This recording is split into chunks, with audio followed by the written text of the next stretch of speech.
Hello, and welcome to Phenomenon Radio, the show that covers thought-provoking breakthroughs in the fields of UAP UFOs to discover fascinating truths, first-hand accounts, and investigative insights into the expanding confluence of physical and mental exposure to this worldwide phenomenon. Hosted by world-renowned experiencer of the 1980 Rendlesham Bentwaters UFO incident, John Burroughs, and Emmy Award-winning investigative journalist, Linda Moulton Howe. And now, leading off the program, here's Linda Moulton Howe.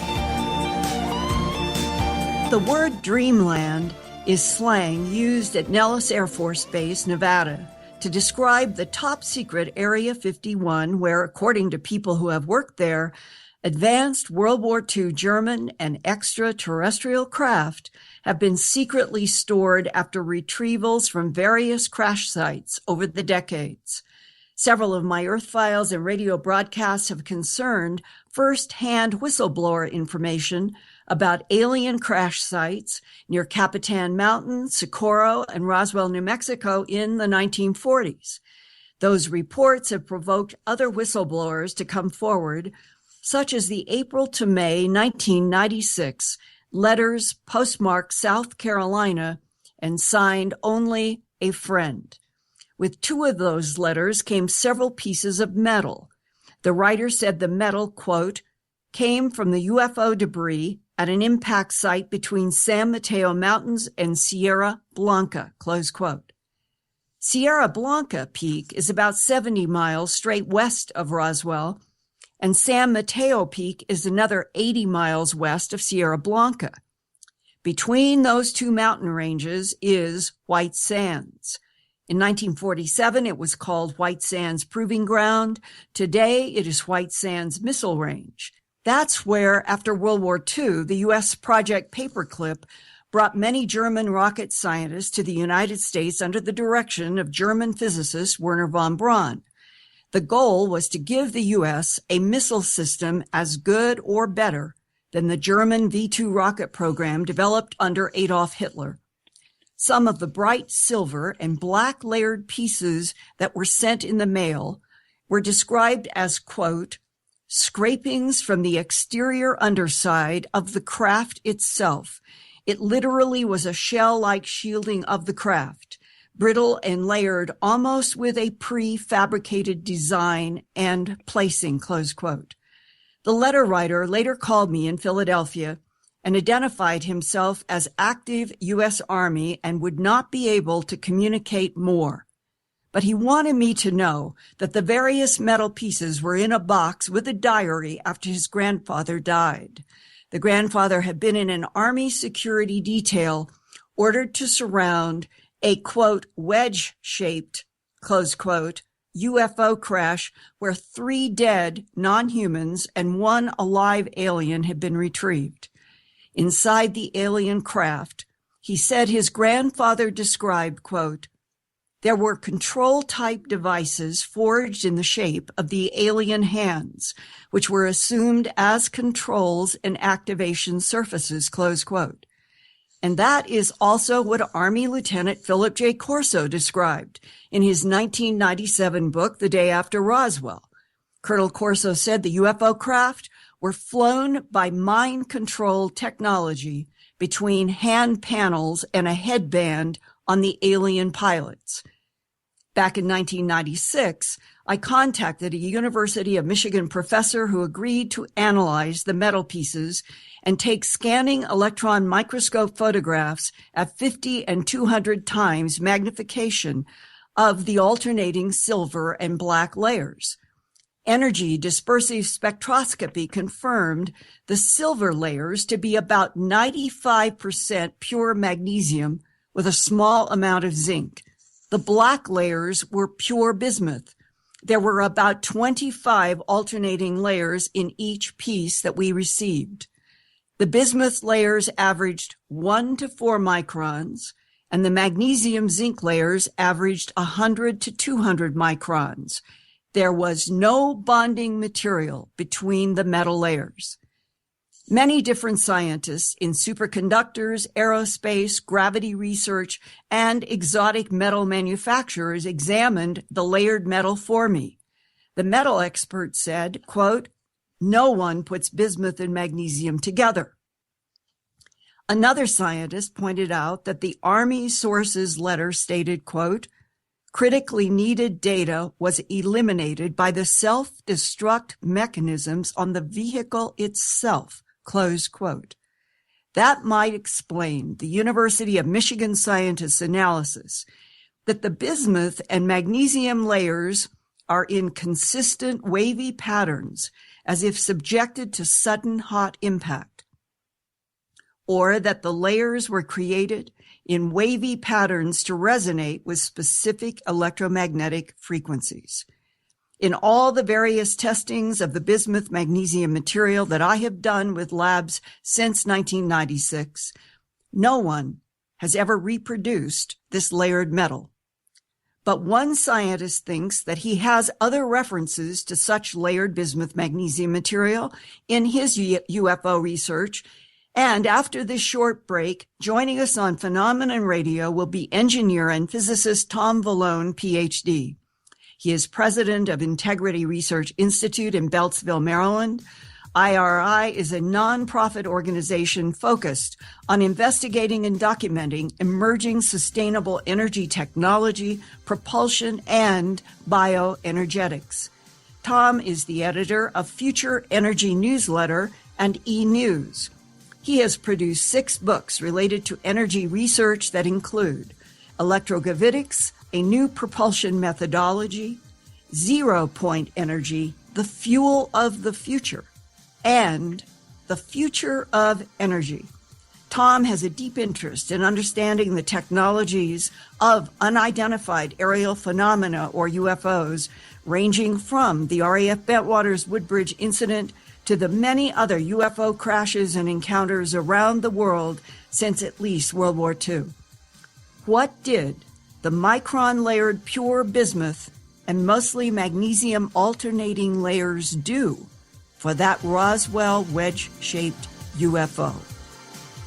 You're listening to Phenomenon Radio Live on KGRA DB, the Global Radio Alliance, with experiencer John Burroughs, Emmy Award-winning investigative journalist and Earthfiles reporter and editor Linda Moulton Howe. Tonight's special guest, Thomas Francis Valone, will join the show right after these messages. Stay where you are.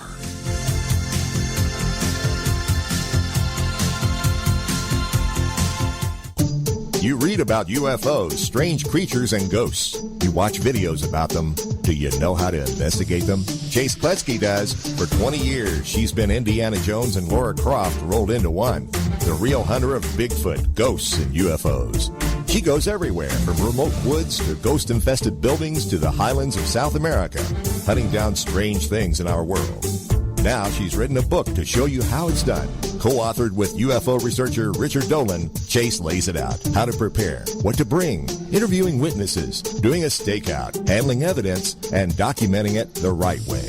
Get Admissible, the field manual for investigating UFOs, paranormal activity, and strange creatures. Learn more at richarddolanpress.com. Also available on Kindle. Your best source for live UFO paranormal talk radio. KGRAradio.com.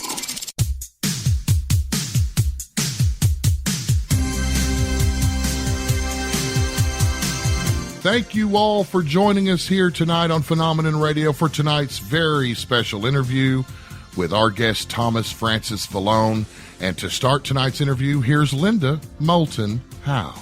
Thanks, Race. And Tom, welcome to Phenomenon Radio. It is really good to have you here, and especially because you are one of the few people that I know who encountered the similar bismuth magnesium layered metal in your own UFO research, and you had discussions with Paul LaViolette. And I wonder if you could now start out with everything that you have learned about the bismuth magnesium layered material. Okay. Well, I'm happy to do that. It's a pleasure to be here. I can give people, for example, a reference for our website, integrityresearchinstitute.org. And if you click on news, there's a link, Implications of ET Technology, which is my 10-minute presentation to the citizens' hearing on disclosure at the National Press Club back in 2013. So that sort of forms the basis of an autobiography, literally, to give the listeners some perspective on where I'm coming from. So this has been a few decades in the making, so to speak. So I'm happy to tell the story once again. And it is also summarized in that disclosure testimonial as well. So to begin with, I go back to 2010, and I had the privilege of meeting through a mutual friend someone that I'd be very interested in based on my work on electrogravitics. That's all I was told. And it was in California. I basically got in his car and we drove and went to a restaurant that basically I didn't know where we were going to end up, and then spent the whole afternoon taking notes from an amazing authority on Area 51 S4 experiences. Can you just for a moment, Tom, set a little bit of the context of what this person who has requested confidentiality, but what was the nature of his work, the kind of clout that he would have had at Area 51? Well, I guess the more details I might say, the more off topic I might get. I learned so much in that one meeting that I basically threw the file in my drawer and just let it sit there for a few years. But what did he do? What did he do that was impressive to you about he would have substantive knowledge about UFOs at Area 51? What did he do there? He essentially was an engineer that would answer questions about how to make things work. The guy is almost like a savant, to tell you the truth. He knows how toroids work. He knows how ships, craft can work.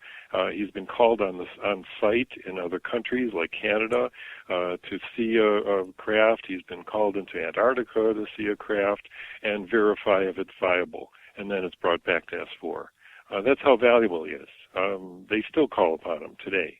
So I could call him Joe, for example, quote unquote. That'll be his nickname for the show.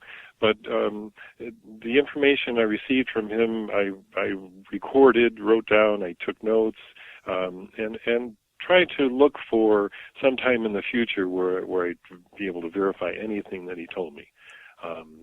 He was able to tell me about the Gulf Breeze conferences. He knew the fellow that flew the craft during the conference just to have some fun. So it was amazing to me that his comment was, most of the craft you see in UFO sightings are ours. They're back-engineered craft. And, well, we know that there's been a mix of some back-engineered, but we're really interested in what you and he have learned or what he told you about specifically extraterrestrial craft and technology and how he knew about bismuth magnesium. Well, I take that as an invitation to narrow down the story to just the bismuth magnesium. So let me do that for a bit, and then we can, if we have time, we can divert into other details, little anecdotes I'd be happy to share. So essentially, the information that I learned about the bismuth magnesium, essentially I'm looking at my notes from that day, 96% magnesium, 4% zinc, 200 microns thick, 2 micron bismuth layers in between. It seems that he recited you need at least a few dozen layers, more like 100 layers, to really have a robust propulsion system. And his firm belief, and even more in detail, was that it is being excited by an RF field that essentially can cause it to exhibit propulsion. Okay, now I remember back in '96 that I started getting emails from a man who said that I had to protect his name, that he knew about the bismuth magnesium material, that if I would try working with somebody and having a radio frequency that would be seven, I think we tried between 5 and 7, 8 hertz, that in an electrostatic field, if we placed the bismuth magnesium piece, that it would be turned into a lifting body. That's what I was told. And I actually got to talk with this man on the phone. And so I did that kind of research, and we saw that the bismuth magnesium material definitely moved like a crab on a piece of plastic in an electrostatic field with the addition of the radio frequency, low radio frequency. But it never turned into a lifting body. Can you expand in great detail about what the confidential source said to you was his understanding of how the bismuth magnesium actually worked on a UFO?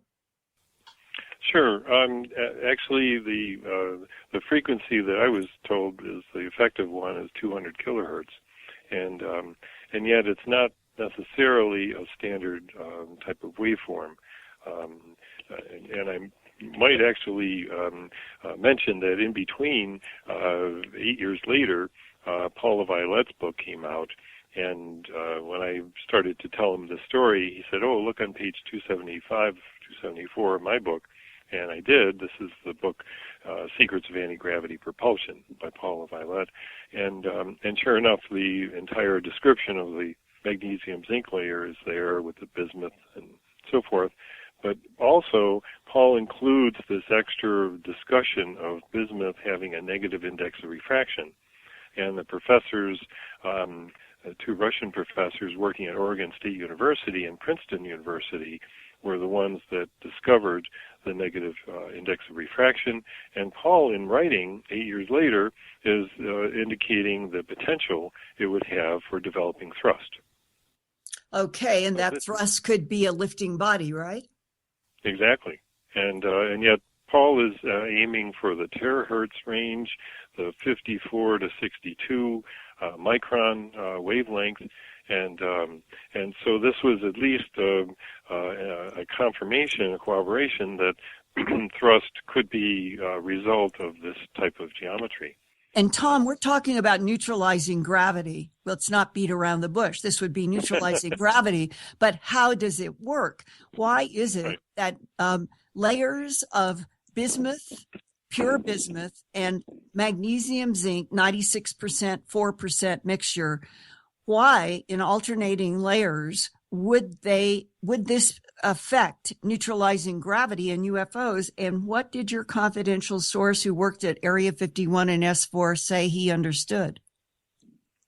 Well, that's a two-sided question. The first essentially apparently relates to the crystalline structure of bismuth and the what Paul calls the trigonal axis, plasma frequencies being perpendicular to the plane of this layer.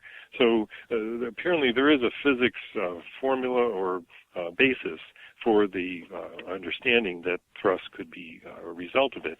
I would shy away from the concept of canceling gravity because as a physicist, I'm very concerned with the fact that we're simply producing thrust. There are many field propulsion devices, including Townsend Brown's work, which I wrote 2 books on, Electrogravitic Systems and Electrovitics 2, to describe the potential for producing thrust, and it really doesn't interact with gravity. So hopefully we'll also discover the gravitational vector and how that can be neutralized in a real sense. However, I'm happy to go into the inertial shield that's part of the discovery that I made with my contact. So I'm dealing with a fellow that has Black Project clearance, very high clearance as a matter of fact. He even told me his clearance level. And yet he's really acting as an engineer. So he can't answer, and I'm at a loss to come up with the basis for the propulsion technique and the physics behind it. However, when one layer works and 2 layers work and then 10 layers gives you 10 times the thrust, you tend to go with the flow and then basically see what other information builds on this story. For example, when I asked him about how wavy your particular artifact was, he said, well, that was from the self-destruct mechanism. He said that was destroyed and disrupted during the explosion. So he basically was referring to the fact that in the construction, the original construction, all of those layers would be perfectly parallel. And had he handled literally the craft that had a base that was bismuth and magnesium zinc in layers, had he examined, worked on, tried to back engineer this that was not from damage, but was actually functioning on a UFO at Area 51S4? Yes. Yes, the answer is clearly yes. And I asked him about several craft that had this type of construction. He said it was very efficient to have the propulsion in the shell. And that's another conundrum, he said, of many investigators when they looked at the craft. They couldn't find a propulsion system. And yet, obviously, the shell was exactly where they should have been looking. So the toroidal field that's involved, in other words, a literal toroid is involved in the construction of the 200 kilohertz field, apparently. And this is an interesting phenomenon that perhaps at some point, people will be experimentally verifying this. It'd be great to produce some journal articles showing laboratory proof of it. I actually had, at that time, back in 2010, also been researching the concept of inertial shielding. To explain briefly, the concept is that when we normally bank on a curve, whether it's in a car or in an airborne vehicle or a rocket ship, we also feel this very strong inertial, it's a force that's really resisting from Newton's law, the force of inertia, and resisting the change in any direction. So when you see any UFO videos, including the one that I show on that implications of ET technology at the citizens' hearing, you see rapid change of direction, right angle turns, very fast acceleration, things that completely violate the concept of inertia. And so what I've been forced to conclude literally 10 years before this, thanks to my colleague and friend Howe, Rueda, and Hayes actually produced some very interesting papers in Physical Review. One was so profound that Arthur C. Clarke incorporated it into his, I think it was his last book, 2010. And he called it the space drive. And he gave credit to Rueda and Hayes for this discovery, because it was literally that inertia is an effect of zero-point energy. And this go ahead. Tom, okay, and how does the S4 Area 51 engineer explain what he did exactly to learn about this shell made out of the bismuth and the pure bismuth and the magnesium zinc in those layers? How did he work with a craft that is not from Earth to even learn how it would function? Where does the field come from that generates the lifting body? Well, as I say, this is electrically created. It really is electrically created through wiring that produces a toroid. The toroid was actually very present, he said, in the Roswell craft. It was an inflatable tube that was around the craft. The toroid apparently is also present in other craft, even underneath the floorboard, so to speak, of the occupant's area.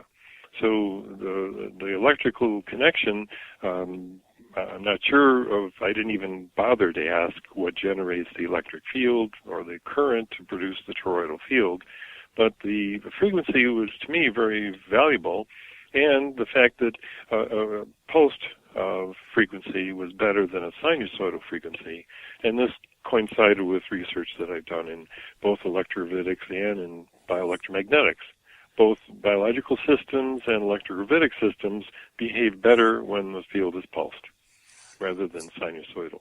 Could this field that is generated by this toroidal electrical mechanism inside of the round craft, because we're not talking about triangles at this point, Right. Could that relate directly to that unidentified aerial phenomena report by the DI-55 in the UK that you and I have talked about in just the last couple of weeks, that says that the well-reported Rendlesham Forest Bantwater event is an example where it might be postulated that the several observers were probably exposed to UAP radiation for longer than normal UAP sighting periods, and a lot more that we could go into. But I'm trying to understand if, in fact, the bismuth magnesium structure that is related to the shell being the propulsion on a craft, is that the 2 + 2 = 4 to some kind of a frequency emitted by at least certain UFOs that can manipulate human minds and damage human tissues? Well, I mean, we're getting perhaps into the second part of this show and trying to get into more biological effects, where I'm basically trying to tell the story of just exactly what I learned from my contact. I can certainly speculate on the types of frequencies that would have biological effects, and I think if we get into the terahertz range, which is what Paula Violette is suggesting, that may be more bioactive. Kilohertz frequencies don't tend to have such tremendous effects unless they're high-powered.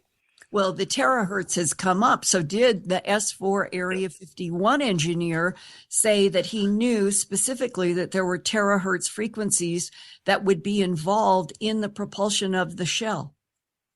No, he did not. However, I was starting to describe the inertial shielding part of it, and I'd be happy to continue in that area.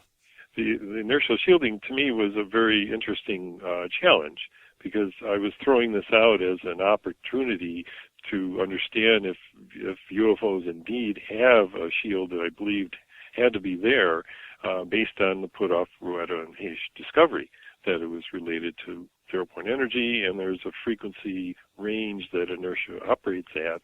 So to my mind, it was electromagnetically shieldable. So that's as far as I got.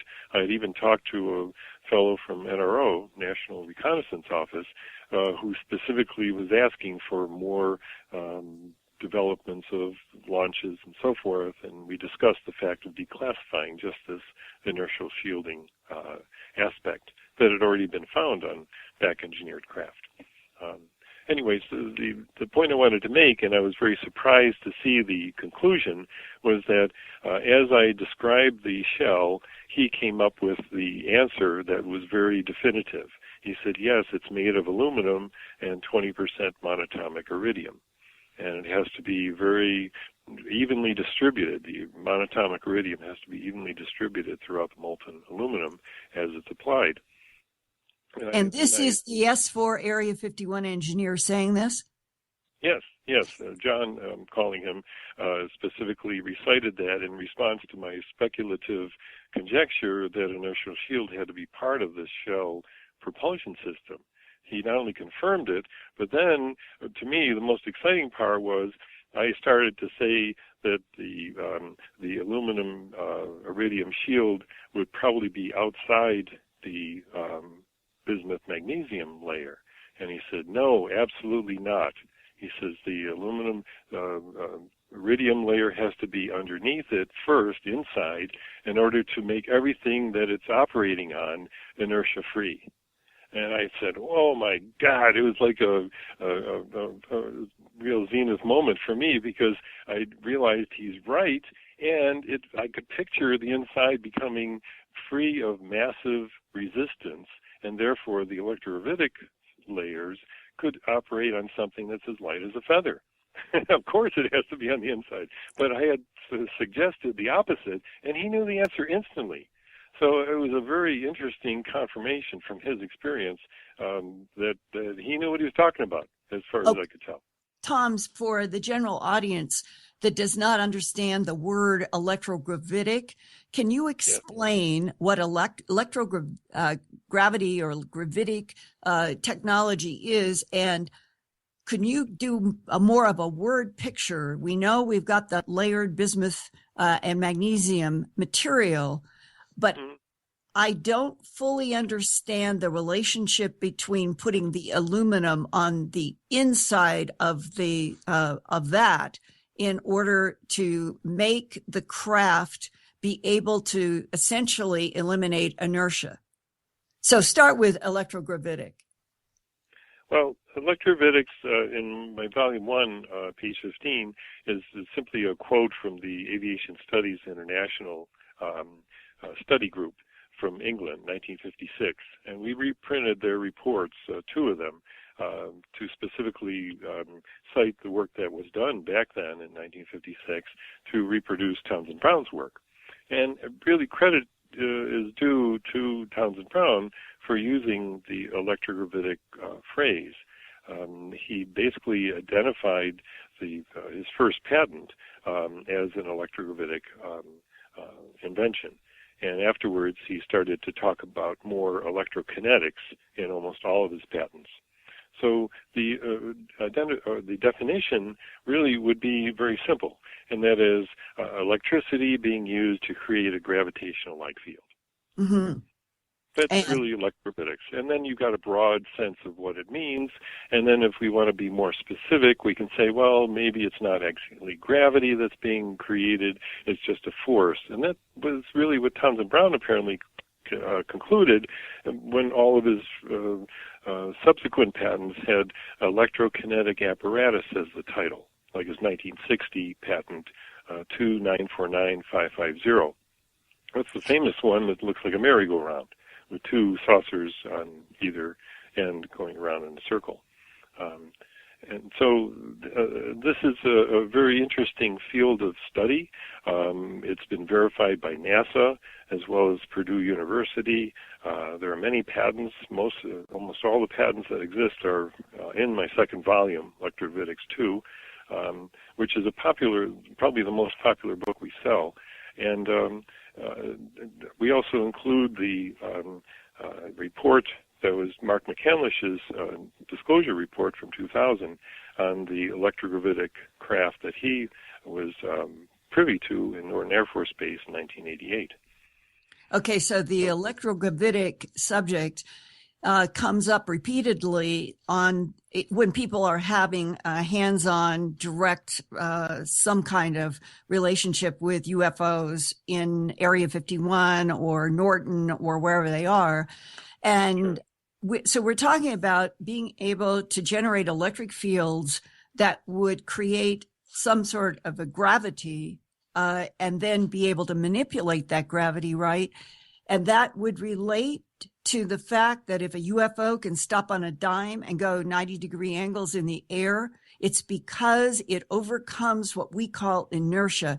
What is the relationship between the electrogravitic, overcoming inertia, and why bismuth and magnesium accomplish this?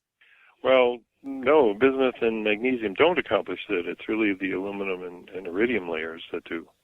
And it's a single layer of aluminum and 20% monatomic iridium. Shielded by the bismuth magnesium. No. There's literally no necessity for bismuth magnesium zinc being involved in the inertial shielding. Okay, so that's just the aluminum and the iridium. So can you now explain exactly what does the bismuth and magnesium layered material do in propulsion of these specific UFOs? Well, it'd be great if we had a PhD grad student, which I've actually attracted several so far and assigned different projects to them, even overseas. I'm happy to attract them and give them these types of projects.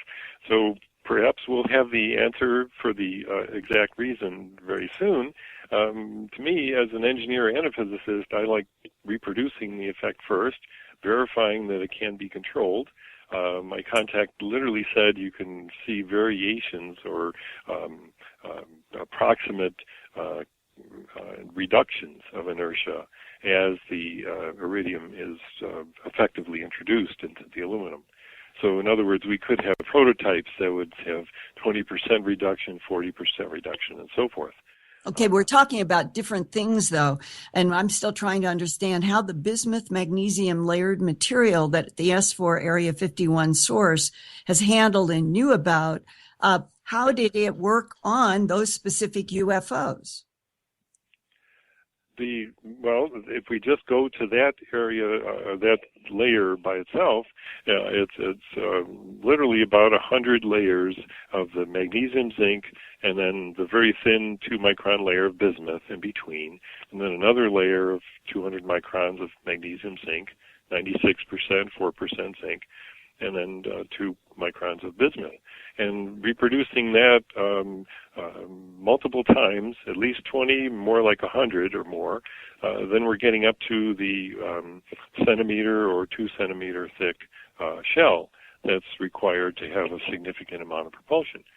But keep in mind that if you simply had, say, a prototype with those layers alone by themselves, we would still be faced with applying the energizing field, whatever the electromagnetic field is that we agree to, and then waiting for it to move. Now, inertia is definitely not very cooperative. It exhibits the most force when you're sitting still. Static inertia always has more, and static friction always has more force than kinetic friction and kinetic inertia. So these things are going to resist any change of velocity. And that's the motivation, apparently, for adding the inertia shield, which is the extra aluminum iridium layers that apparently then allow for a very quick reaction to a very small force, where I just simply show F equals ma. F equals ma is Newton's law, force equals mass times acceleration. Now, the m there is the inertia mass.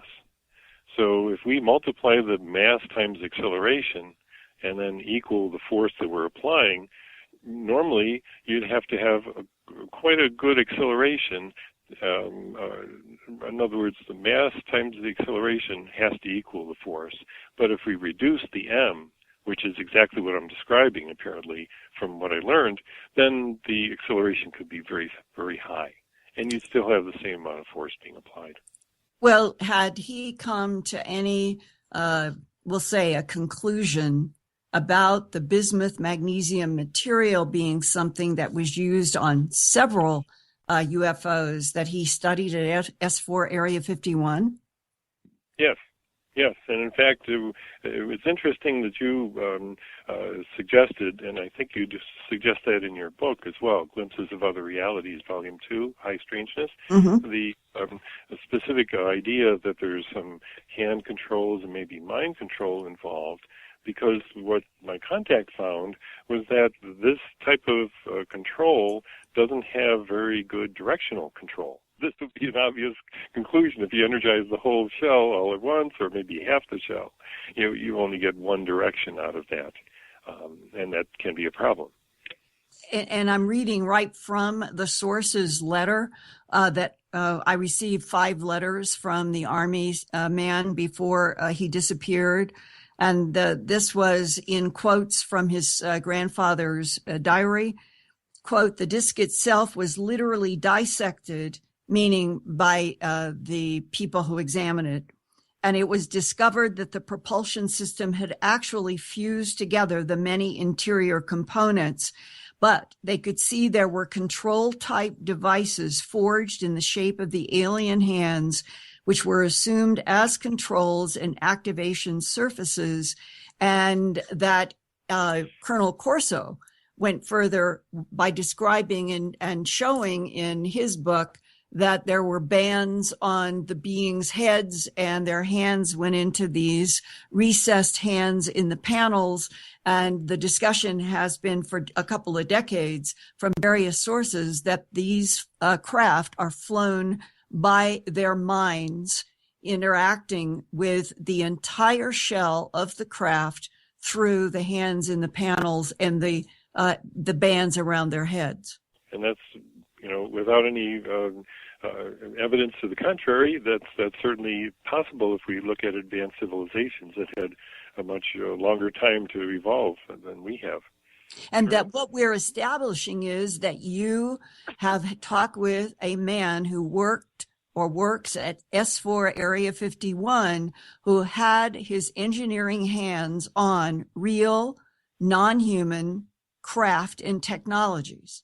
Right. And that's what I found interesting was not only the experience with the layers we're talking about, but also other craft that had the similar, almost identical layers, and the lack of control for the engineers who actually were able to fly them.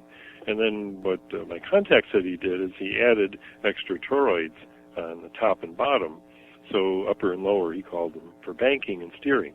And, that humans needed some kind of engineering because the humans did not know how to use their minds to fly these machines.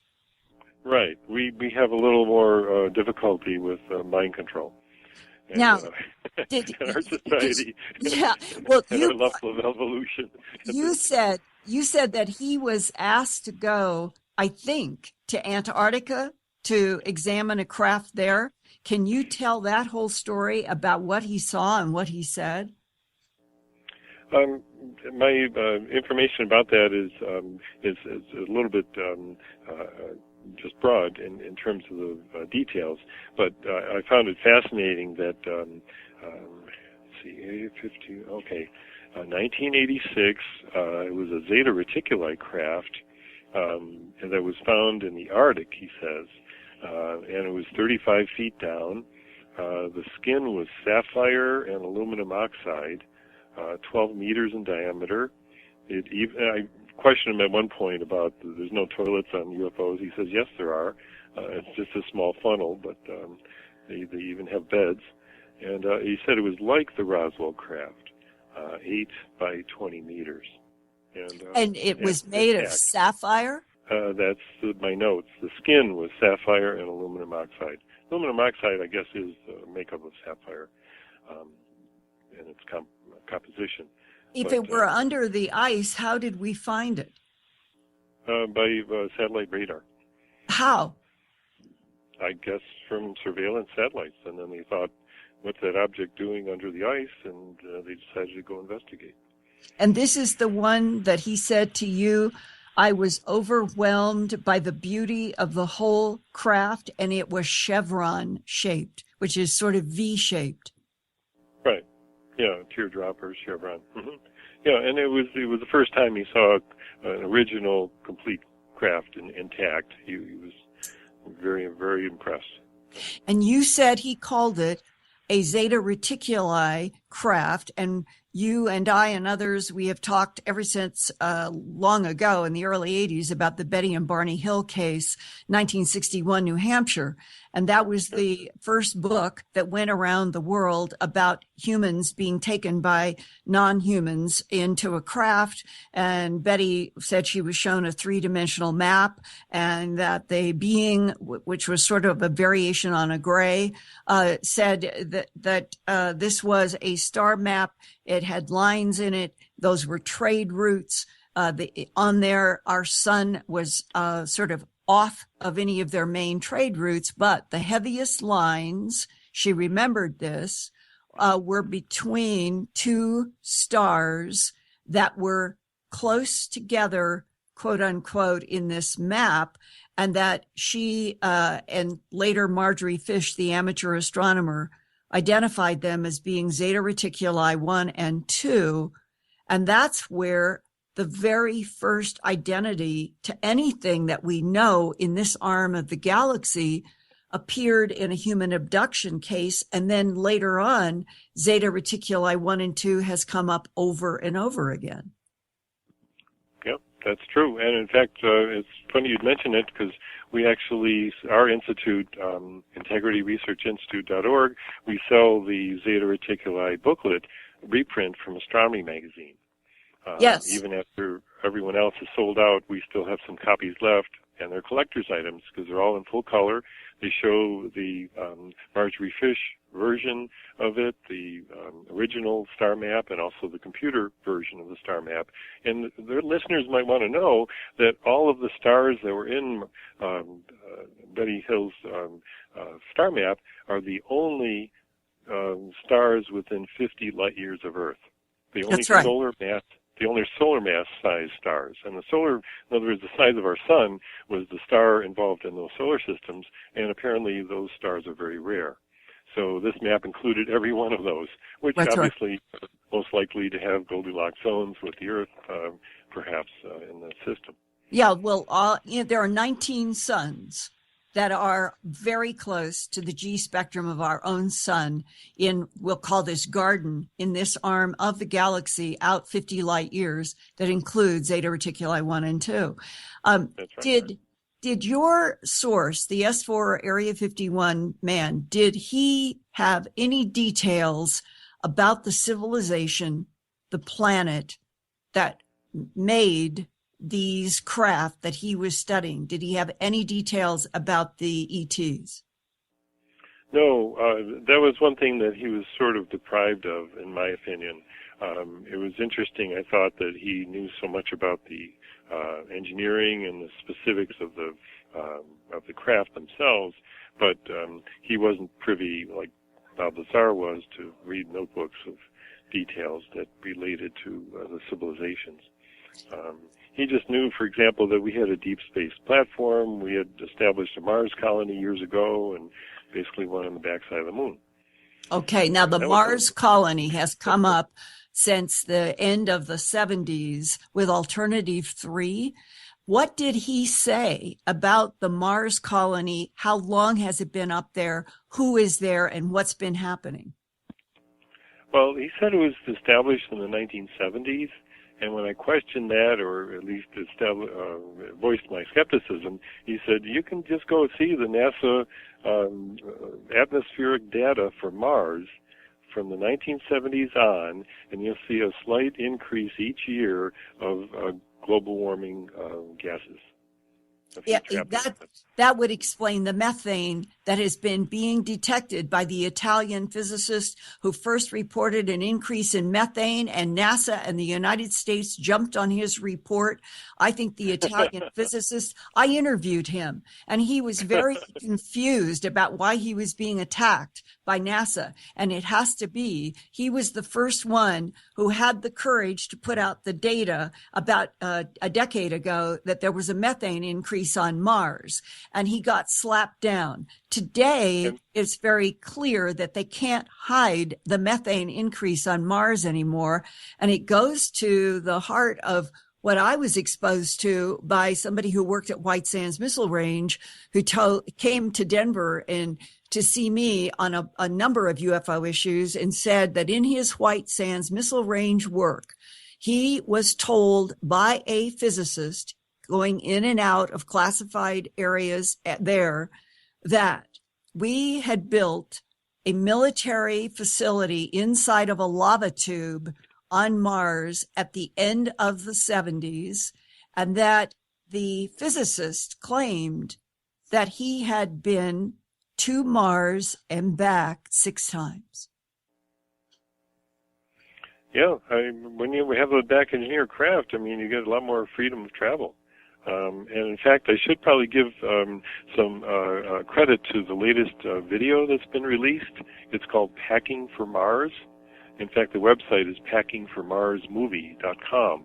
A friend of mine, Tonya Maidenford, is the producer, and very professionally done, includes interviews, details. Much of what we're talking about is in the movie, and it's received great reviews as far as being mesmerizing and strongly recommended. Yeah, but that's now, we're talking about at the end of the 70s, that you have a whistleblower, I do, that is talking about the United States already having a military installation on Mars at the end of the 70s in a lava tube, and that your S4 source said, right? You tell us again, what did your S4 source say about us having a facility on Mars? Well, this is exactly what the video Packing for Mars is about. The civilization, the settlement was established in the 1970s, and basically military people are interviewed for it. But I found it interesting that nowadays it looks like we're going to be reaching Mars very soon in the next few years. And I asked what would be the encounter when the astronauts arrive and then discover there's somebody already there. And his immediate response was, "Oh, they'll introduce themselves. They're not interested in keeping secret." And in fact, it's apparently a change of heart, perhaps, after 50 years of secrecy by the Black Project people with $1 billion budget every year, that they're now willing to help the planet. Probably one of the most noticeable benefits has been the weather modification of Australia that actually I've shared with you, Linda, specifically on the anomalies that have been discovered on I believe it was the Discovery Channel, and then the diversion of hurricanes. These force producers can be used on a larger scale, apparently, to keep the Cape Canaveral area clear of disruption from hurricanes. Well, Tom, we're going to be going into a break now. And when we come back, let's pick it up on the whole issue of why would we have been going to Mars at the end of the 70s and be up there while everything has been, let's pretend that there's nothing else in this universe. And yet now in 2016, it feels as if there is a rush to open up, that there's other life in the universe. And hopefully we're going to have a breakthrough. Let's talk about that after this break. Sounds good. Thank you. That wraps up the first hour of tonight's interview with our very special guest, Thomas Valone. To find out more on Thomas, log on to his website at integrityresearchinstitute.org. Stay right there as we start hour 2 of tonight's program from your choice for UFO Paranormal Talk Radio on the World Wide Web. We're KGRAradio.com. You're listening to Phenomenon Radio Live. We'll be right back after these messages.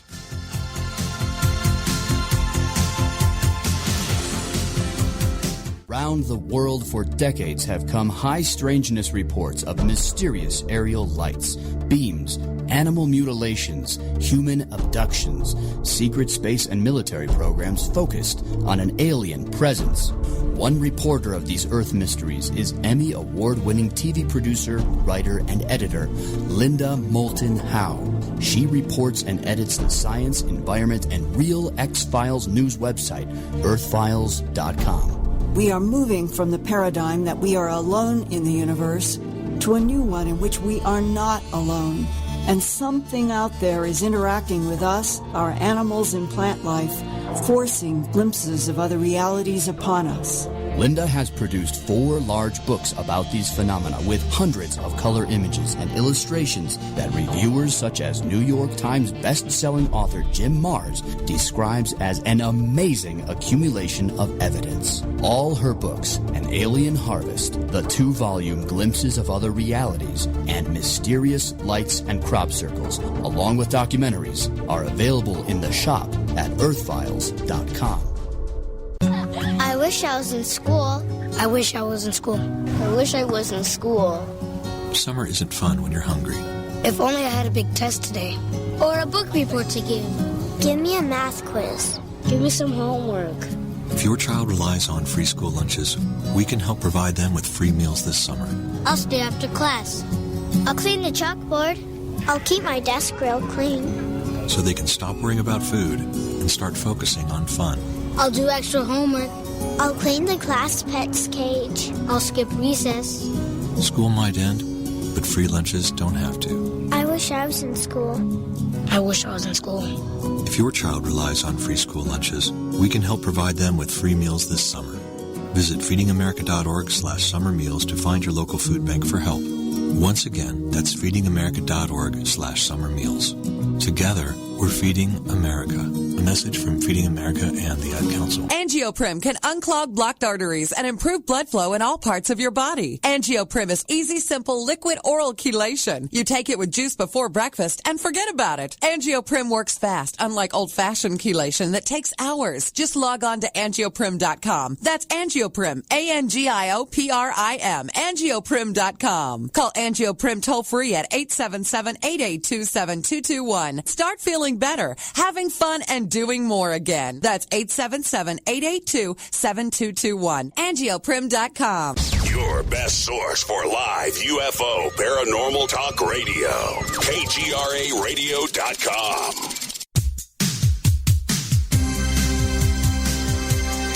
You're listening to the KGRA digital broadcast station, Van Buren, Arkansas, Sarasota, Florida, as we begin hour 2 of tonight's interview with Thomas Francis Valone on Phenomenon Radio with John Burroughs and Linda Moulton Howe. First, it's time for the news, brought to you by Earthfiles.com. Here's senior reporter and editor Linda Moulton Howe. Linda? Thanks, Race. December 2015 in the United Kingdom was the wettest calendar month on record, according to the UK's Met Office. That Christmas month, in Herefordshire, asparagus were already growing up out of the ground. English asparagus should be a late April crop, not December. In the northwestern United States, at least 100,000 Alaska Gulf seabirds called common murres have died in the past few months. On January 7th, 2016, there were so many common murres with their white bellies facing skyward where they died on their backs that it looked like the beach was covered with clumps of snow. On just one beach called Whittier, the U.S. Geological Survey's Alaska Science Center counted an estimated 8,000 dead birds on this one beach. The research wildlife biologist there said, quote, "That is unprecedented. That sheer number of 8,000 in one location is off the charts," close quote. What is different about this die-off are the number of murres pushed inland by strong oscillating jet stream currents that are pushing the struggling birds away from their marine food. The winds that historically have blown west to east across the Pacific have been shifting to a south to north pattern, creating swirling air like a whirlpool in a river. Those moist winds are moving up to 100 miles an hour north out of the Alaska Gulf, sweeping up the starving birds that are not strong enough to fly out of the fierce winds. Some of the air currents have been so powerful that murres were pushed over the Alaska mountain range into extreme cold land, hundreds of miles from the warmer Alaska Gulf, where the birds have always been able to live until now. The director of the Bird Treatment and Learning Center in Anchorage is Guy Runco. He told reporters recently that what was happening to the murre seabirds was, quote, really strange. He has used up almost all of his resources to help murres survive and return to the Alaska Gulf. But the fear is that the oscillating jet stream moving south to north is becoming a consistent pattern. And that means all the birds that the center treats could just end up starving to death. How long this imbalance goes on in persistent climate change is unknown. 2015 was the hottest average global temperature on record. If 2016 keeps climbing in temperatures, the changing Alaska Gulf winds could push murres and other seabirds out of the Gulf of Alaska there for good. This is Linda Moulton Howe. Please stay tuned to Earthfiles news updates on KGRA Radio and visit earthfiles.com every day for more on breaking stories about our universe, this solar system, and the planet we live on. That's the news brought to you by Earthfiles.com. Now back to the interview. Take it away, Linda. Tom, before the break, we were talking about your area, S451 engineering source, even talking about how we have had some kind of a military installation on Mars since the end of the 1970s. That is information I've been exposed to myself in the past. and that this all focuses down to the fact that you sat and took notes with a man who has had his hands on extraterrestrial, off-planet craft and technologies, and that the bismuth, magnesium, zinc layered material is part of that technology. Now, as we go forward, can you try to bring these pieces together about the bismuth magnesium is working as a propulsion shield, the iridium and the aluminum are working as a protection having to do with inertia control, and that all of this is dependent upon certain kinds of frequencies or fields in which these craft must generate in order to function. If that is correct, can you explain and take us further into the whole issue of the UK Project Condign secret DI-55 report about frequencies there as well? Well, from what I've learned from the propulsion aspect of it, the 200 kilohertz was the number that was repeated a number of times in years apart from my interview with my contact. So he's very specific about details and doesn't waver in terms of the information that he provides. So I feel more confident about the information, at least related to propulsion of the magnesium, zinc, and bismuth layers. But suffice it to say that the toroid, apparently for round craft, circular UFOs, apparently involves a sectional toroid, where each one can be energized separately. And apparently that was a very good engineering feat, whether or not he added that part to it, or else it was already present in the back-engineered craft. I'm not sure, but apparently that was an important detail for steering the craft. But what I found interesting related to the rest of your question is that when I examined Paul's book related to Secrets of Anti-Gravity Propulsion, which is the title of the book, he starts to go into more detail about the negative index of refraction of bismuth. And apparently there's a separate chapter just talking about that aspect of other substances, and the Project Skyvault, for example, barium titanate, phase conjugation of disks, a lot of more physics and engineering detail that also relate to the possibility of propulsion effects, thrust, in other words, generating thrust from a solid-state device. We see this in the electrovitics research of Townsend Brown, and that's related in the books that I wrote on that subject as well. But what Paul does is he specifically then gets into the magnesium being a good electric conductor, and it could be used as a waveguide. When we consider the magnesium zinc layers on either side of the bismuth, then it almost looks like you have metal waveguides for the bismuth. And at that point, he's excited because now with waveguide understanding and the negative index of refraction frequencies, he's conjecturing that the bismuth layered samples in the arts parts collection would also be expected to exhibit negative refraction of a 5,000 gigahertz beam, in other words, 5 terahertz. And so he's now emphasizing that it's possible the layered material will develop a thrust when excited by a 5 terahertz microwave radiation beam.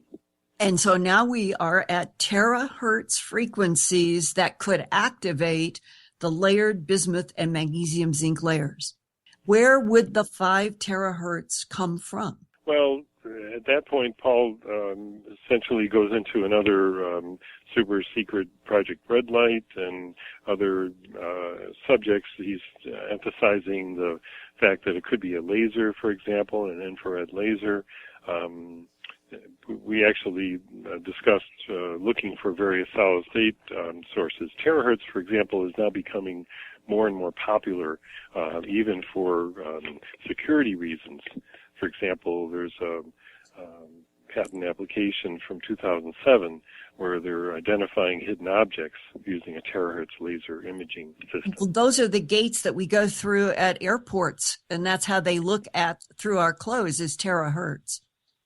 Right, exactly. In fact, that became more controversial because the visibility with the terahertz infrared is a lot better and more detailed, as if the clothing has disappeared. Well, the Project Condign DI-55 report, though, raises the issue, if it is terahertz and it is described in the report as being able to manipulate minds and damage tissues, what are we doing to ourselves going through these terahertz monitors at airports versus what exactly is the relationship of UFO propulsion systems to terahertz? Well, I might be able to at least offer the information as a comparison that when you look at a 1 milliwatt continuous wave laser operating at around a terahertz, it is even, for example, close to the nanowatts that we presently experience even at room temperatures. So we're not dealing with a very strong beam when we go through airport security.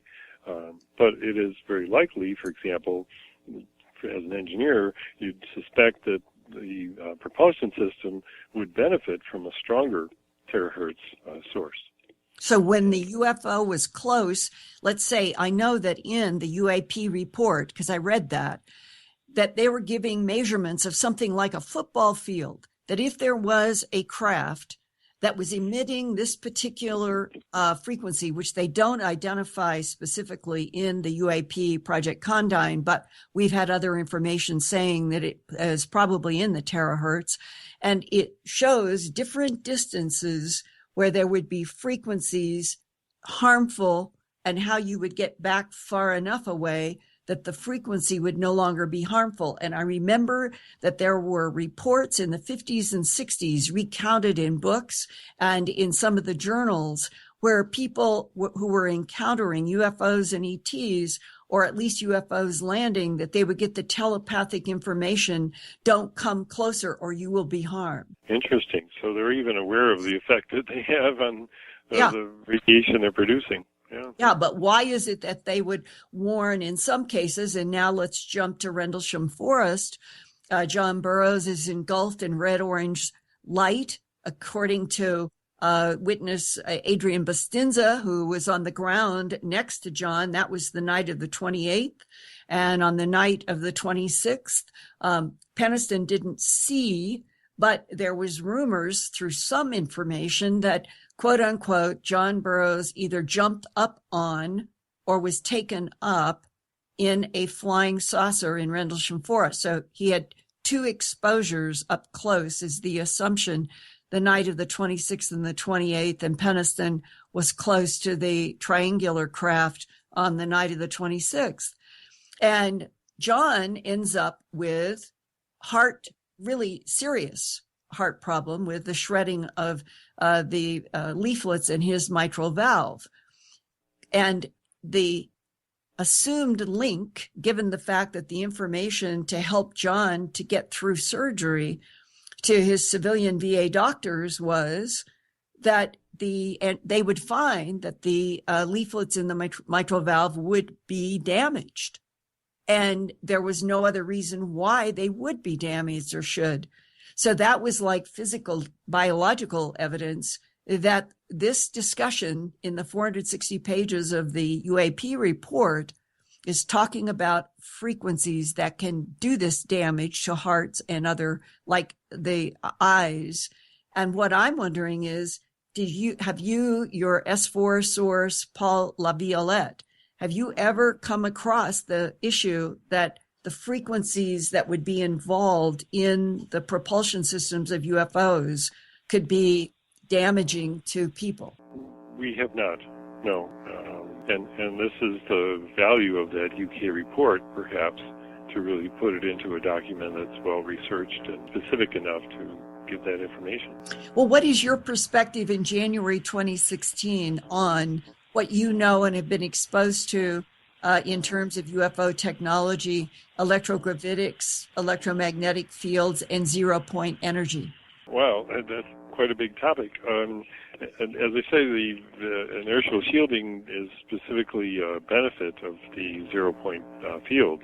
So we really do have our physicists already contributing to that discovery, that when certain frequencies are shielded, that there is a electromagnetic interaction that prevents inertia from acting in reference to the rest of the field, the rest of the universe, or the matrix, if you call it. In other words, inertia needs a reference point. Even Mach's principle talks about that. So we're interrupting that, and that is a zero-point field effect. But the overall benefit of electrogravitics, I feel, is that really with the environmental concern that your news broadcast indicates and our institute's concern with global warming, the future of the humankind really has to involve the transformation of an antiquated fossil burning system into a clean energy system. And this, I might answer your question before the break as well, related to that, and that is, why would the military, the Black Project military, form a colony on Mars? Well, it's specifically for the unforeseen circumstances that might involve a disaster on Earth, and it's to ensure the survival of the human race. And that if they were doing that in the 1970s, was it because they knew that we were headed toward a chaotic climate? Well, apparently the information I've gathered is not only that, plus, as we know, the 1970s were pretty politically tumultuous with an oil embargo and so forth. Energy was very uncertain at that point, and also our political future was very uncertain.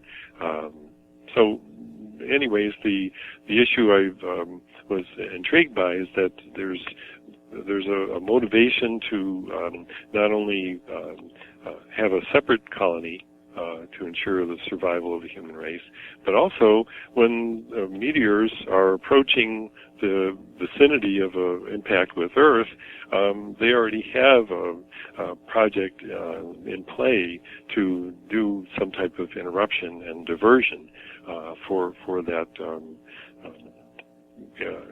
what do they call it, the near-Earth objects, the NEOs. What are they going to do? Well, I can't go into too much detail, but my contact indicates that there has been at least one or more than one, I should say, interaction and intervention to protect the Earth colony, so to speak. Do you mean, Tom, in collaboration with UFOs, with their UFO technology evaporating incoming asteroids? No, it's more specifically just having some type of a forced production out at the vicinity where the meteor is, and therefore diverting it just slightly enough till it passes by the Earth instead of on a direct collision course. But why wouldn't that be public? I still have the impression. Good question.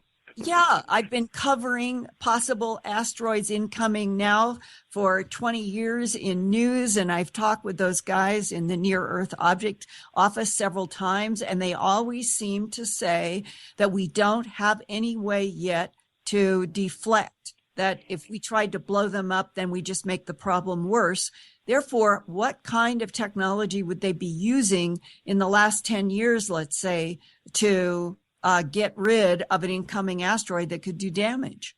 Well, it really is, from my information, as simple as exploding something nearby. So that you literally do create a force, an impact force that's slight, that's very minor, and if you have sufficient distance from the Earth, then you can calculate exactly, what benefit you'll get when the object finally gets close to the Earth. So it's not interacting directly with the meteor at all, because obviously some of them are prone to being fractured. But the important part is simply causing a slight movement off course, and that apparently is well within the present technology. Why wouldn't they want all of us on the surface of this planet to know that they're able to do this? You know, I often wonder about that, and I try to ask those questions all the time because I really feel that we need to have a civilian panel, a civilian military panel, overseeing the military-industrial complex that we've now created. Because obviously these are boys with toys, and they're doing what they feel is most important from their military perspective. So oftentimes it really does beg the question, you know, why aren't civilians involved in these decision-making processes? And why, if they have been on Mars in a lava tube since the end of the 70s, why would they suddenly in 2016 be having advertisements on television all the time about Mars is where the next place is going to be? They're appealing to young people. I just read something that there may be a breakthrough.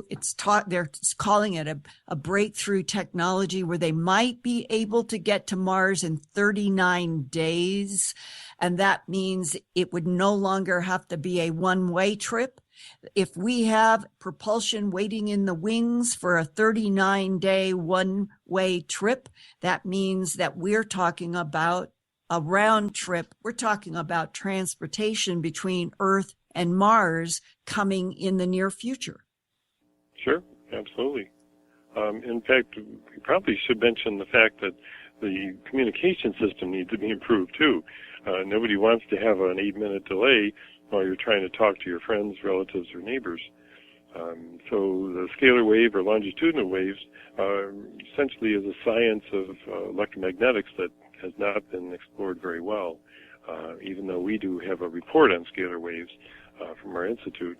But my contact went into great detail about how important longitudinal waves are and the fact that they are very instantaneous as well. So, what does that mean, Tom? What does that mean to the general lay audience? How do you cut down the time between Mars and Earth communication? Well, you have to avoid using transverse waves. That's the simple answer in electromagnetic language. And all of our radio waves, cellular waves, everything that's airborne, light waves, they're all transverse waves. Electric and magnetic fields are perpendicular, and the direction of movement is perpendicular to both of those. So how do you switch over to scalar waves and eliminate the time?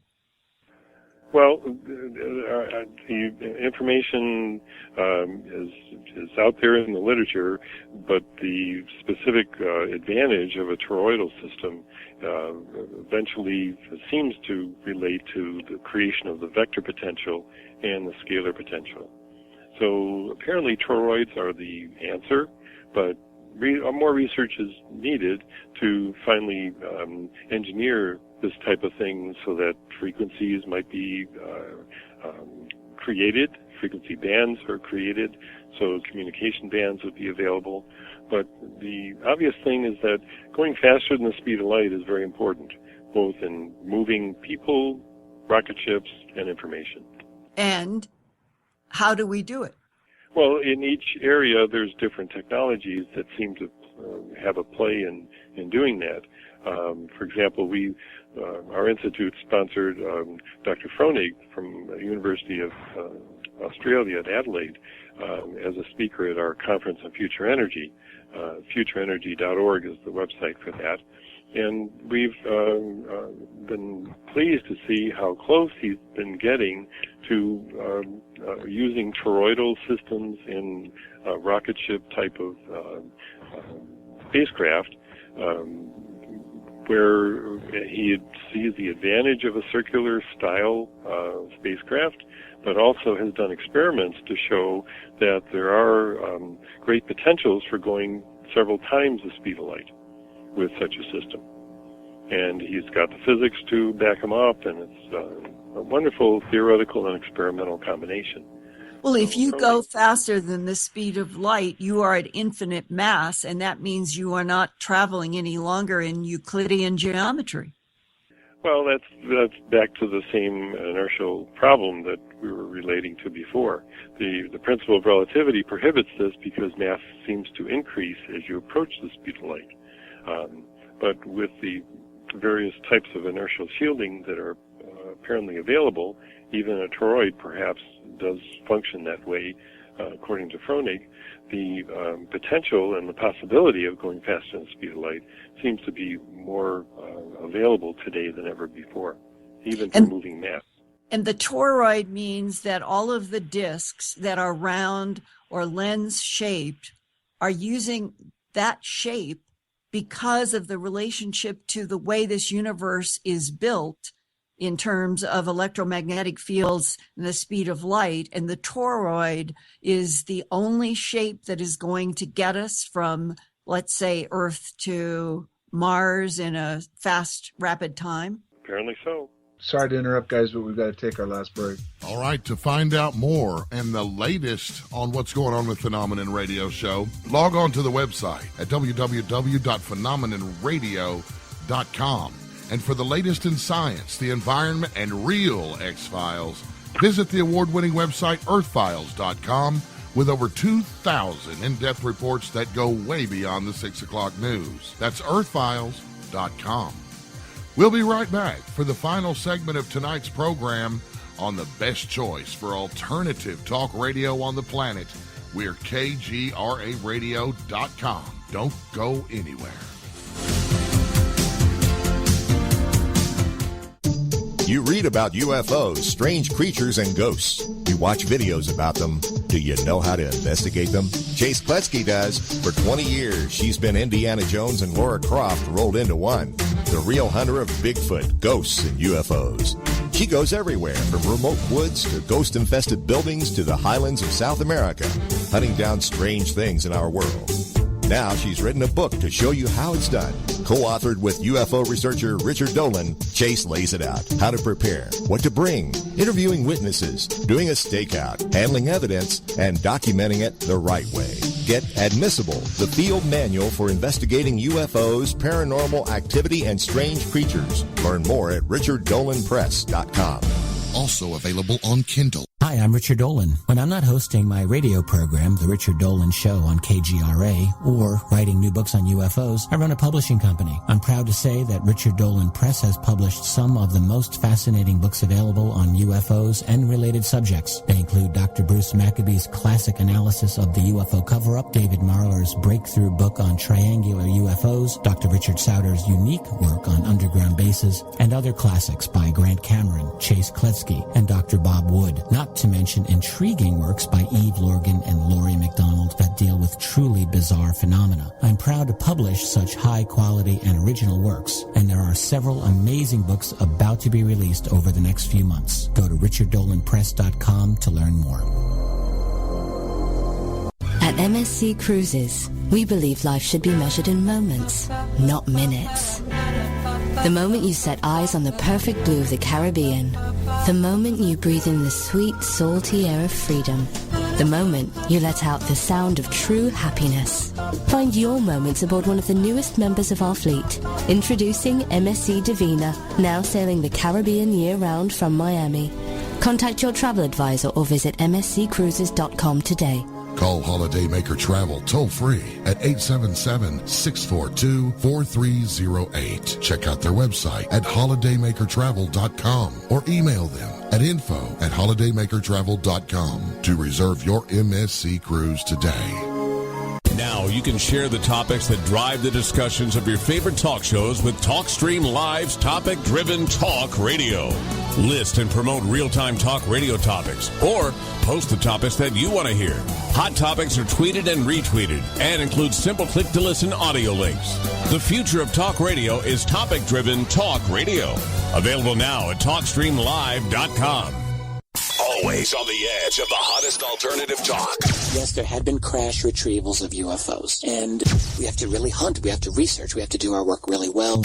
Always has been, always will be. KGRA, the planet.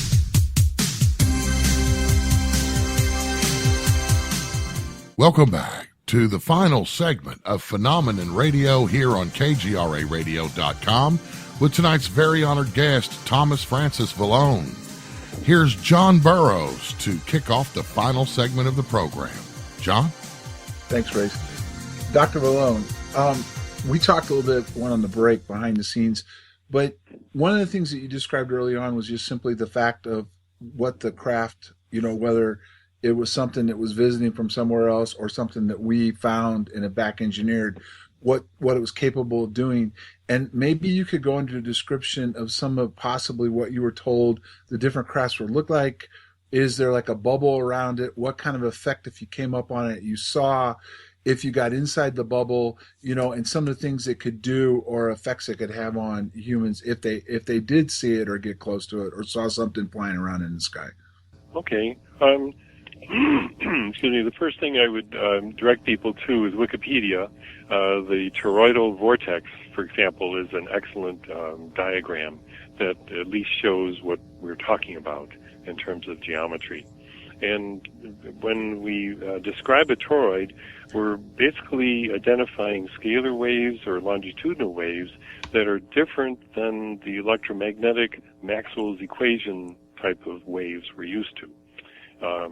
So these waves are different because apparently even the brain operates using longitudinal waves. The communication system of the future that'll enable us and Mars to talk to each other as we are right now, locally here through telephone wires, will have to be with longitudinal waves or scalar waves. And they operate outside the speed of light. So there's going to be some interaction, perhaps, with radiation. There perhaps might be some visible manifestation of colors, for example, as a system might be turning on the longitudinal wave system. I understand UFOs, for example, go through a rainbow of colors before they disappear. There's lots of phenomenon that might be associated with that. Not to interrupt too much, but do you know what those colors might be? No, I do not. Okay. Would those colors possibly be frequency colors? Would that be as it's disappearing or reappearing? Could it be because of the frequencies itself causing the coloring? Oh, absolutely. Colors are frequency. Yeah, they're 0.3 to 0.7 microns. And Tom, on the brittle, we'll call it the bismuth magnesium layered material underneath that wedge-shaped craft that the Army grandfather stood around, it allegedly glowed from that bismuth magnesium for about 3 hours in an orange color. So perhaps there is some radiation that it naturally would be releasing as it's absorbing the longitudinal waves. Sure. And this is advanced physics that have been reported. For example, that physics books have been rewritten by the Black Project engineers. So we're civilian engineers like myself are trying to discover the baby steps that we can start moving in with academic research and journal articles to do pretty much what Colonel Corso did, and that is introduce this technology in a digestible form to the academic and industrial environment. What do you think has shifted now that it appears that things are rushing toward opening up Mars, maybe opening up other life? Do you know of anything on the inside that has changed, that now we're seemingly moving toward perhaps more confirmation? Well, I guess in the broad sense, I've seen, just from my little knowledge of military people I've talked to, whenever, for example, I talk to anybody at NASA, the Goddard Space Symposium once a year usually has a high-ranking manager, and my technique is to pigeonhole him on the hallway on his way out, and then basically ask my embarrassing questions, like, do you have a classified clearance, and do you see any classified documents across your desk? And you'd be surprised how even the highest-ranking DARPA president, who I knew for a while, Tony Tether, and other managers at NASA, they don't get classified information. So they're literally isolated in an ivory tower, thinking that no, there's no such thing as anything else besides rocket power. And unfortunately, academia follows suit. They're even more isolated. Whatever's in journal articles has to be the truth. So what I've seen instead, for example, is fellows like Paul and others that have researched the sources of Black Project information. Paul specifically called the Aviation Weekly magazine, talked to the editor about an article that appeared in the late 1990s, talking from 3 Black Project authors saying that they thought that some of this technology should finally become declassified. So Paul wanted to interview them, and the editor said, well, if they're interested, they'll call you. So Paul was ready, and when one of them called, he turned on his recorder and got the whole conversation on tape. And luckily for us, he did, because in his book, throughout his book, he quotes word for word the information that he learned from British-based Black Project people. And what was the most important thing that he reported? Well, it's hard to judge what is the most important. To me, field propulsion is one of the most important. Clean energy that's not fuel-based is the most important.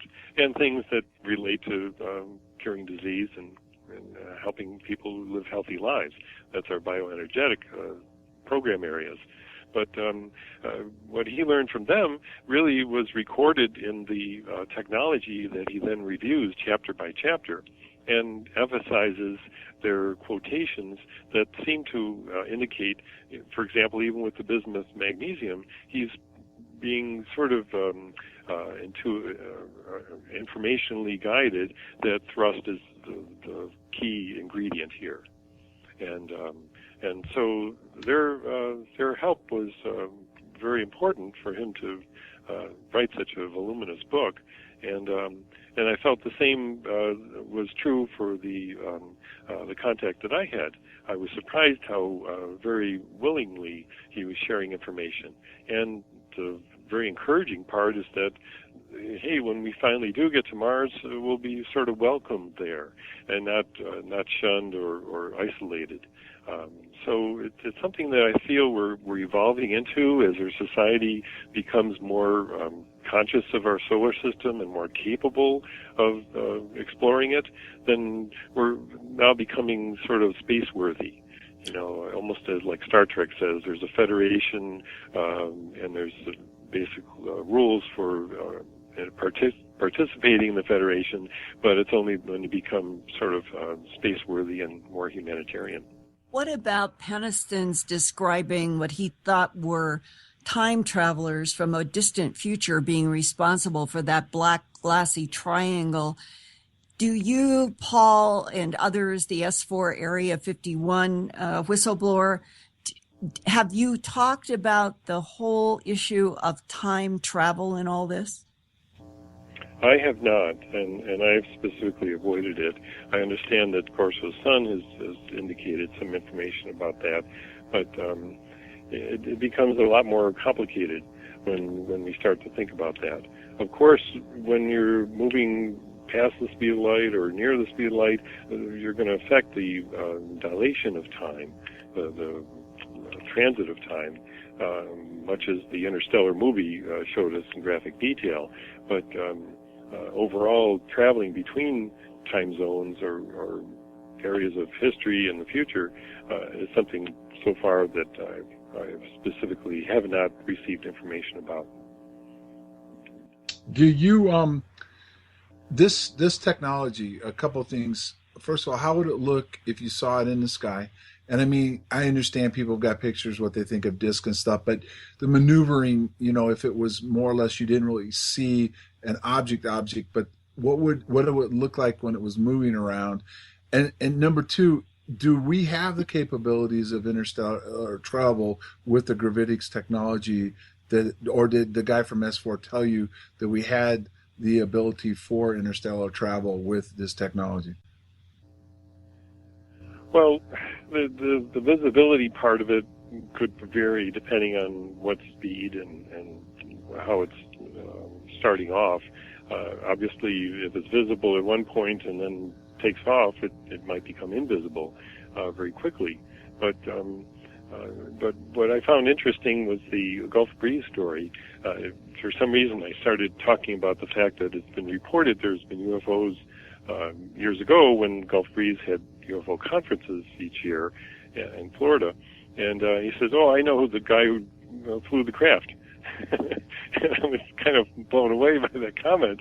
And he says, "Yeah, it was an interstellar craft, you know, the one with the pillbox on top." So I had to ask him, of course, what's an interstellar craft? And interdimensional craft, actually, is the phrase he used. And apparently that extra toroid on top allows for the faster-than-light travel. And apparently that's how they get out to the deep space platform, which I avoided asking any further questions about because I was already stretched beyond my imagination limit. The implication was that we have an interdimensional craft that we now are controlling with humans flying it? Yes, and it literally is, in some cases, as the Gulf Breeze appearance demonstrates, it being sort of indiscriminately being used. Yeah. And the interdimensional travelers in the Gulf Breeze type would be which alien? There aren't any. That's what we're trying to say. These are probably Americans that have been recruited for S4 duty. And one of the quotes I have in my notes is that you can't resign from S4 military contract, quote unquote. Well, you're always on call, you're always under surveillance, and you're always responsible. Right. I understand that part. What I mean is, how did S4 Area 1 get an interdimensional craft? They have a whole bunch of them. How did they get them? Well, what I found from just a couple stories that I heard, for example, the one dealing with Canada, my contact said he was recruited one time with a Canadian passport, told exactly where to go, and examine a craft that had crashed in Canada. And literally the job was simply to verify that it was a real UFO, that it had some working parts to it, and still useful. And for some unknown reason, in my mind, the U.S. had jurisdiction over recovering that craft once my contact said, yes, it's a viable craft worth saving. In Canada? The Canadian government, yeah, that's the funny part about it. The Canadian government apparently had no say or no interest in retaining something of invaluable, unestimatable value for future engineering development. I have a question. Okay, because there's been a couple of things that I've seen other than what happened in Rendlesham. But okay, what I'm trying to understand is this bubble that we talked about. Okay, would it affect how you would view what you were seeing? Do you believe that within the technology that was talked to about you, the gravitics and everything else, could it affect what you see and how you see it, even to the point of almost be like stealth-like in some ways? I believe so. The question really is, can it become stealthy and invisible, perhaps? You have to, at least from just the simple two-part definition, the inertial shielding part that I understand somewhat, I'm faced with the fact that as we're dealing with, say, electrons and other particles that would normally be bombarding, even air molecules, bombarding the shell of the craft or coming near to the inertial shield, obviously there's going to be some transition between the massive particle and then losing mass. And apparently there might be some physics to describe that change of energy. I suspect that the energy is being lost at some point because 1 FMV squared is now near zero. So kinetic energy might be released, there might be some radiation, and obviously once it becomes inertia-free and it's traveling, the basis for light also transferring right through it, in other words, being transparent, possibly might be part of the benefits. But it's hard to say because we're dealing, with limited knowledge of something that's obviously very advanced. And until the experiments are done and we have some basis for comparison, those advanced features are still mysterious. So, and you're kind of basically saying that till the white world is allowed to conduct experiments, but do you pretty much believe the black world has already done all that? Yes, I believe that the black world has. In fact, I've even talked to people firsthand who, when they experiment with longitudinal waves in this type of experimental environment, that just the production of longitudinal waves alone can literally attract the black helicopters. Good heavens. And that can be a problem, because then the men in black show up, they tell you can't fool around with this, and essentially you get it confiscated. And Tom, that means that our government is operating with manuals, logs of various frequencies that are then linked to very specific types of UFOs in design and in their propulsion systems, and that we're monitoring all of the time and scrambling against certain UFO energies. Well, and they apparently do have scalar detectors, scalar wave detectors, and maybe there's an electromagnetic part of it that's being triangulated. I remember talking to one fellow. He says, my neighbor came over and told me it was a black helicopter that's been around my house for a half hour, and he was wondering why, and once he turned the device off, then it went away. So I also, my contact verified the same thing. He says you got to be careful, do it in a shielded Faraday cage, and essentially protect yourself from being too much of a target. So I tend to share everything I learn of these areas because I don't want to be a target either. Well, in the crop formations, the glowing orbs have always been present. I've seen them myself in the crops.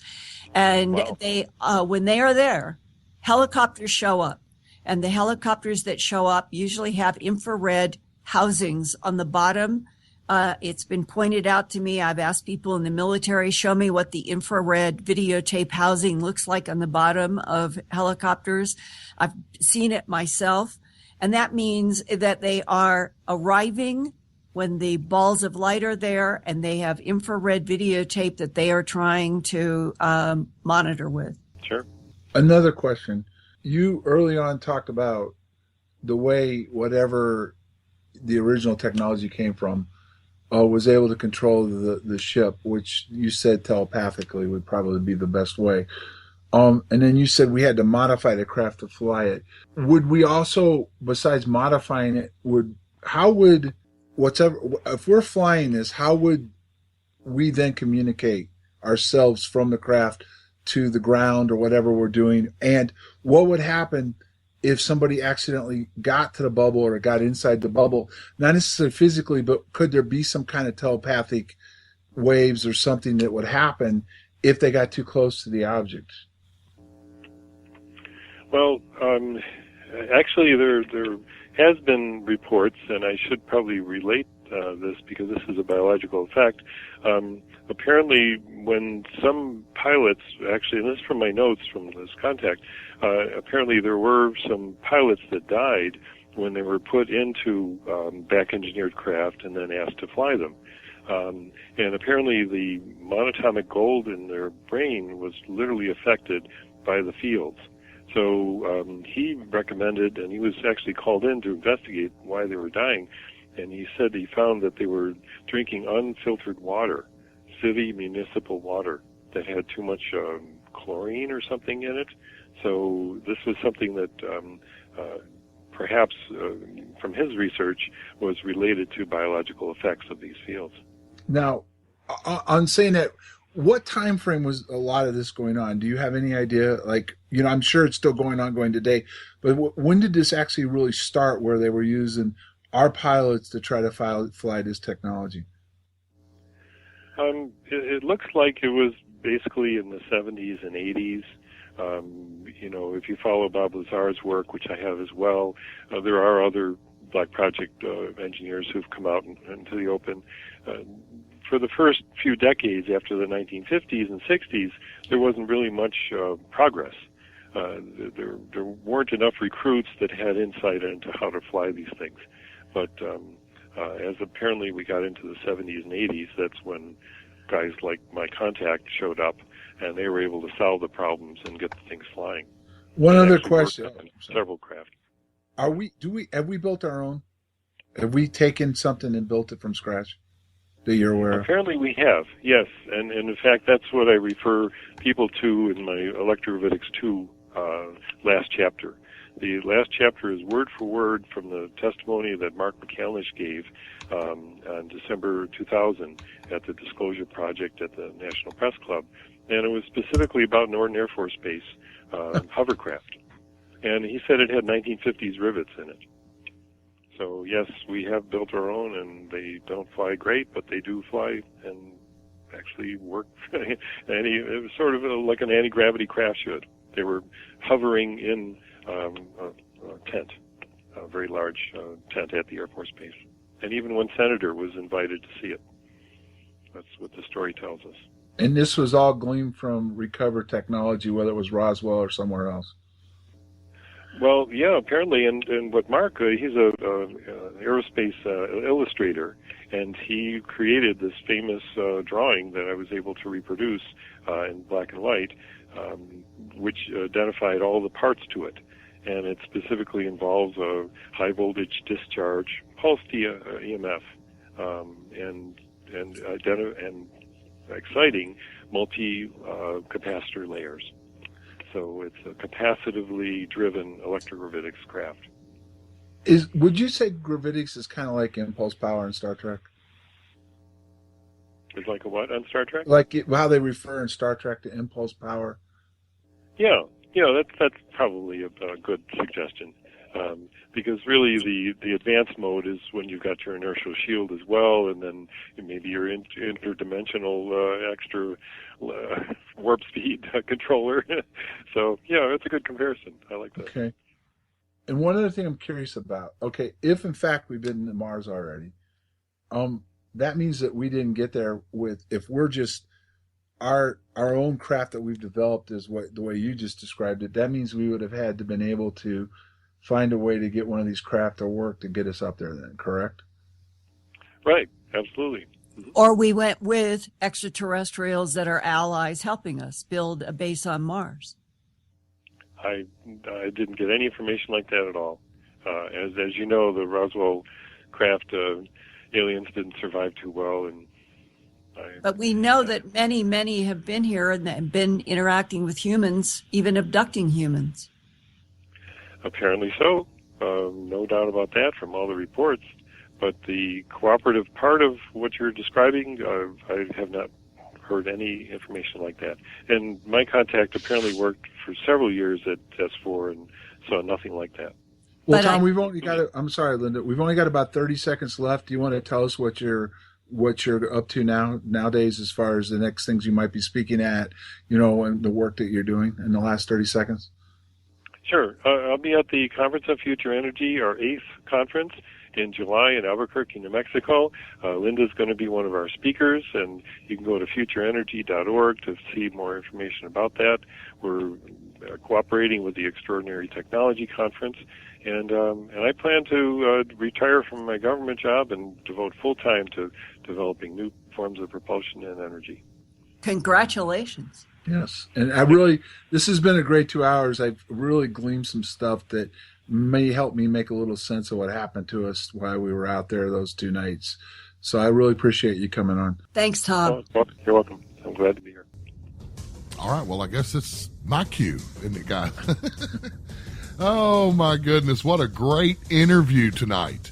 Next week on Phenomenon Radio, we will be in replay as Linda and I will be at Big Bear Lake in sunny Southern California for the Space and Alien Snowfest Ufology Conference.